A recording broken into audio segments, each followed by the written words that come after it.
So, you want to launch a subscription box and don't know where to start? Girl, you are in the right place. I'm Julie Ball, a subscription box coach and your host here at Subscription Box Basics, a podcast for new and aspiring subscription box entrepreneurs that want to avoid overwhelm. So grab a coffee, some pen and paper, and let's have some fun. Hey everybody, I'm Julie Ball, your subscription box coach and host here at Subscription Box Basics. I've been having a blast with this podcast, and I really hope you've been enjoying it. When it comes to my Sparkle, Hustle, Grow subscribers, I always say that they join for the stuff, but they stick around for the community. So today, I'm talking about thriving in community, not only filling your own bucket personally, but also about how you can use community to grow your subscription box business. When you build a community around your subscription box, it can do so many things for you as a business owner and provide extra value for your subscribers. So we're going to talk a little bit about what's in it for you and what's in it for them. But before I dive into that, I've heard so many good things about naming your community. It gives them the feeling of being a part of something bigger. So we affectionately call our Sparkle, Hustle, Grow subscribers Sparklers. We use it in our Facebook group, in our marketing, literally everywhere. Okay, back to thriving in community. What can it do for your subscription box business? Some things it can do are to build loyalty. It gives you direct access to your customers in a group setting, and it will actually help you make business decisions if you use it the right way. So you can have your community in a couple different places. It can be in a public or a private Facebook group. You could host in-person events, or you could simply build community via social media hashtags and getting people to engage with you on social media. So first, let's dive in. What's in it for them? Subscribers will get to surround themselves with like-minded people, whether that's in your Facebook group, at live events, or if they just want to participate in engaging with you and others in social media. Another bonus of community is that they get to network with new people that otherwise maybe would never meet. Again, surrounding themselves with like-minded people and connecting with others. I think it's so important to connect with other people that are in the same stage of life or going through some of the same challenges, or just surrounding yourself with people that just get you.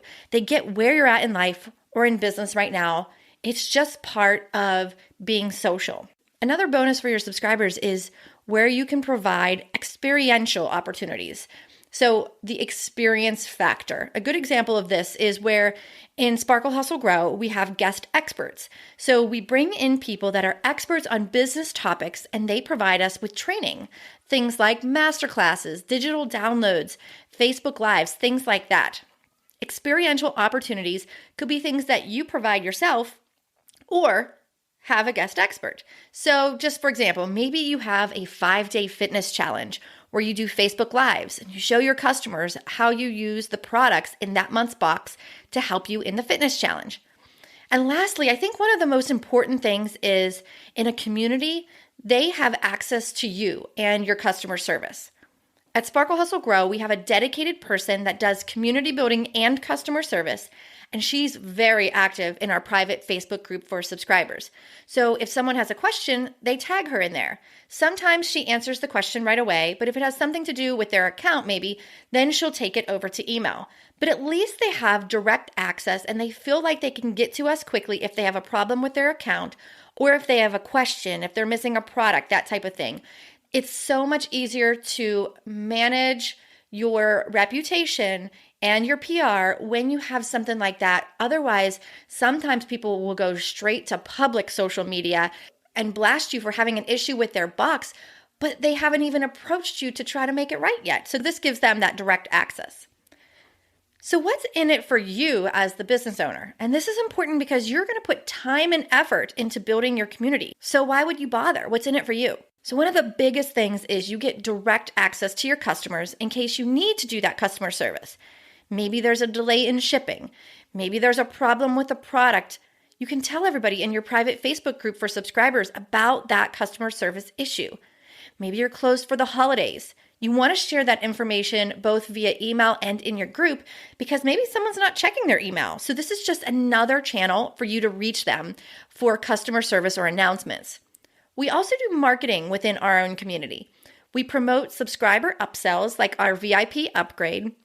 And if we have excess inventory, we post it in our private Facebook group first as a perk. We do secret subscriber sales and they get first dibs on items. Then, after they have access to the product, if there's any left over, then we share that product link with the public. And if you need to make announcements, this is a great way to put that in there. We do renewal reminders. So on the day before renewals, we announce a spoiler alert in conjunction with their renewal reminder. We say, just a friendly reminder that your renewals will go through overnight. If you need to update your credit card or shipping information, now is the time to do that. Plus, with a spoiler alert, here's one product that everyone will be getting, and it kind of gives a feeling of that fear of missing out, FOMO, if that product's something that they really wanted. So we usually use one of our hero items, our larger, more exciting items, as that spoiler alert because we want them to renew right then and there. So we use the community for announcements. We also use our private Facebook group for market research. A lot of times we'll share links to surveys so we can get to know our customer base better. And whether that's something we're asking them specifically, like what type of product you want, or we can ask them demographic information so we know who we're serving, what age group would they fall in, what household income, etc. We also do polls in there, and we'll post a picture of 2 items, for example, and ask them to vote which item they would prefer. And that's how we make business decisions. A lot of times we use those polls to help us decide what products to include in future boxes, and then we remind them when they get that product that this was a customer choice. It really makes our customers feel like they're involved in the process. You can also use community to build loyalty. So, for example, when you're providing great customer service, or when you're giving them those choices I just talked about, when you're asking them for feedback, that's one way to build loyalty because they feel engaged, they feel heard, and they feel like they're part of something bigger. And you basically are showing them that you really do care and that you value what they want. It's not just you as the business owner making all those decisions. And then finally, the whole point of this is that you want to be able to reach your customers in multiple touch points. Maybe they didn't check their email this week, but they were active in Facebook. I almost guarantee that. So at least you can still communicate with them in that Facebook group. I really, really believe that building a community around Sparkle, Hustle, Grow has been one of the smartest business moves I've made, especially starting it early on. It's never too late to start your own community though, whether you are just launching or you're a few years in.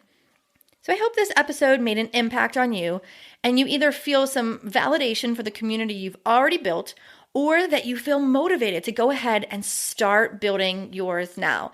If you loved it, please rate and review this podcast. It allows us to reach more people just like you to help them in their subscription box business journey. Thanks for listening, guys, and I'll see you in the next episode.